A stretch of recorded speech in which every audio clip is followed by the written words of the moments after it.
బాబు లోపలికి వెళ్ళి వీడియో తీసి వాళ్ళ సామాన్లు ఏమున్నాయో అవన్నీ కూడా తీసి హ్యాండ్లో పెట్టండి, పోలీసు వాళ్ళకి హ్యాండ్ ఓవర్ చేయండి, తర్వాత చేసి మనకి.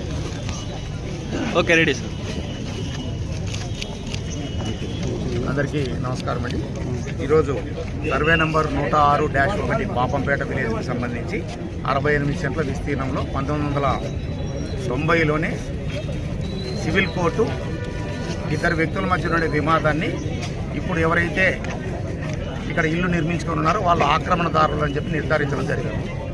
సో దాని మీద ఇరుపక్షాల వారు హైకోర్టు తర్వాత సుప్రీంకోర్టు వరకు వెళ్ళారు. సుప్రీంకోర్టులో ఎవరైతే పిటిషనర్ మేము ల్యాండ్ గ్రాబర్స్గా ఎవరైతే నిర్ధారించిందో జూనియర్ అనంతపూర్ కోర్టు వారిని ల్యాండ్ గ్రాబర్స్గానే కన్ఫర్మ్ చేస్తూ హైకోర్టు వారు WB నెంబర్ 7840/2021 మేరకు 24 డిసెంబర్ నాడు హైకోర్టు ఉత్తర్వులు ఏమిచ్చిందంటే అక్కడుండే స్ట్రక్చర్స్ ఏవైనా సరే డెమాలిష్ చేసి పిటిషనర్ దారు ఎవరైతే సోదరిదారు ఓనర్ ఉన్నాడో అతనికి ల్యాండ్ హ్యాండ్ ఓవర్ చేయమని చెప్పి స్పష్టంగా ఉత్తర్వులు ఇచ్చింది.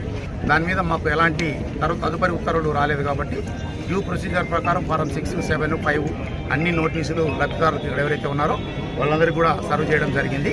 చట్ట ప్రకారం హైకోర్టు ఉత్తర్వుల ఆర్డర్ ప్రకారం మేము ఇప్పుడు దాన్ని డెమాలిష్ చేసి ఎవరైతే పిటిషనర్ ఉన్నారో శ్రావణ్ కుమార్ అని అతనికి హ్యాండ్ ఓవర్ చేయడానికి చర్యలు తీసుకోవడానికి పోలీస్ సిబ్బందితో పాటు రావడం జరిగింది. ఇప్పుడు ఇక్కడ మెయిన్ పిటిషనర్ ఇతనే కాబట్టి ఇతన్ని డెమాలిషన్ స్టార్ట్ చేస్తున్నాం. తర్వాత మిగిలినవన్నీ కూడా డెమాలిషన్ డ్యూ ఆఫ్ కోర్స్లో డెమాలిషన్ చేస్తాం. రైతు వాళ్ళ ఎవరైతే పట్టదారు గ్రాబర్స్ ఎవరైతే ఉన్నారో వాళ్ళు ఉన్న వాళ్ళందరినీ కూడా వేకేట్ చేయమని చెప్పి జరిగింది. వాళ్ళు టైం అడుగుతున్నారు, బట్ ఆ టైం ఆల్రెడీ అయిపోయింది. 2 నెలలు అయింది హైకోర్టు ఆర్డర్ వచ్చి. మేము నోటీస్ ఇచ్చి కూడా 1 వారం రోజులైంది. వేకేట్ చేయమని చెప్పి మేము చెప్తున్నాం. లా ప్రొసీజర్ ప్రకారం మేము దాన్ని ఫర్దర్ యాక్షన్ తీసుకొని అందరినీ కూడా వేకేట్ చేస్తాం. మీరేమంటే వాళ్ళకి చెప్పండి. Thank you.